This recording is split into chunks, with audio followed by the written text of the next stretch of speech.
താല്പര്യം. കാരണം പാട്ട് ഇങ്ങനെയും കേൾക്കാമല്ലോ, ഇങ്ങനെ പാടാമല്ലോ എന്ന് തെളിയിക്കുന്ന പാട്ടുകളായിരുന്നു.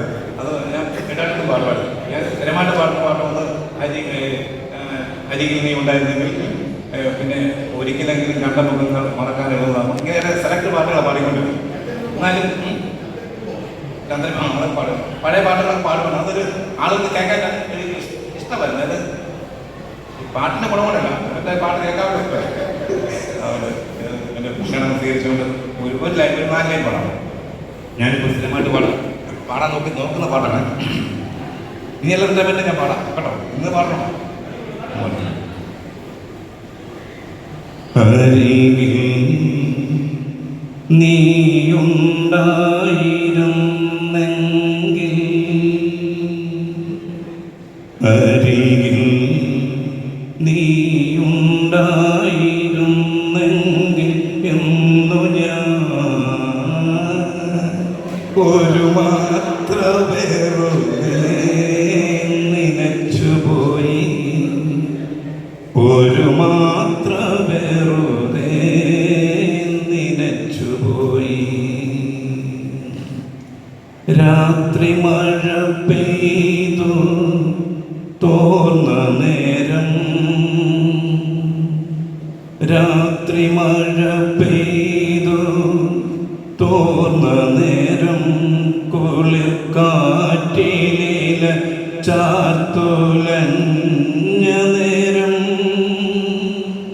ഇറ്റിറ്റു വീഴും നീർത്തുള്ളിതൻ സംഗീതം കൃത്തന്ത്രികളിൽ പതിഞ്ഞ നേരം,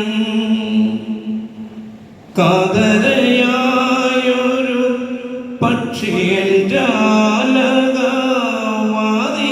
ചാരി ചിലച്ച നേരം, വാതിലിൽ ചാരി ചിലച്ച നേരം, ഒരു മാത്ര വെറുതെ നനച്ചുപോയി.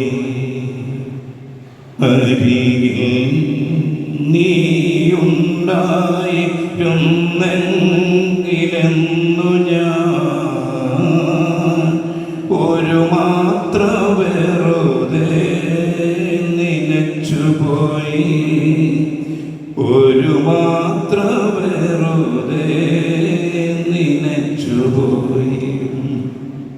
മുറ്റത്തു ഞാൻ നട്ട ചെമ്പകത്തൈയിലെ ആദ്യത്തെ മൊട്ടു വിരിഞ്ഞ നാളിൽ,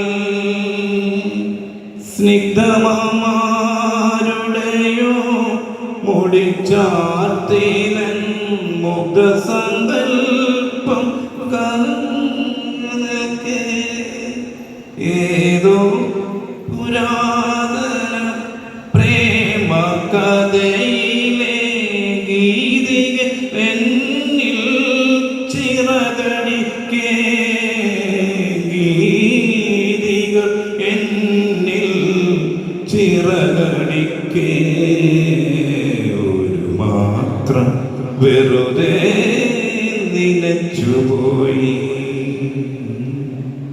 അരികിൽ നീയുണ്ടായിരുന്നെങ്കിൽ എന്നു ഞാൻ ഒരു മാത്ര വെറുതെ നനച്ചുപോയി, ഒരു മാത്ര വെറുതെ നനച്ചുപോയി.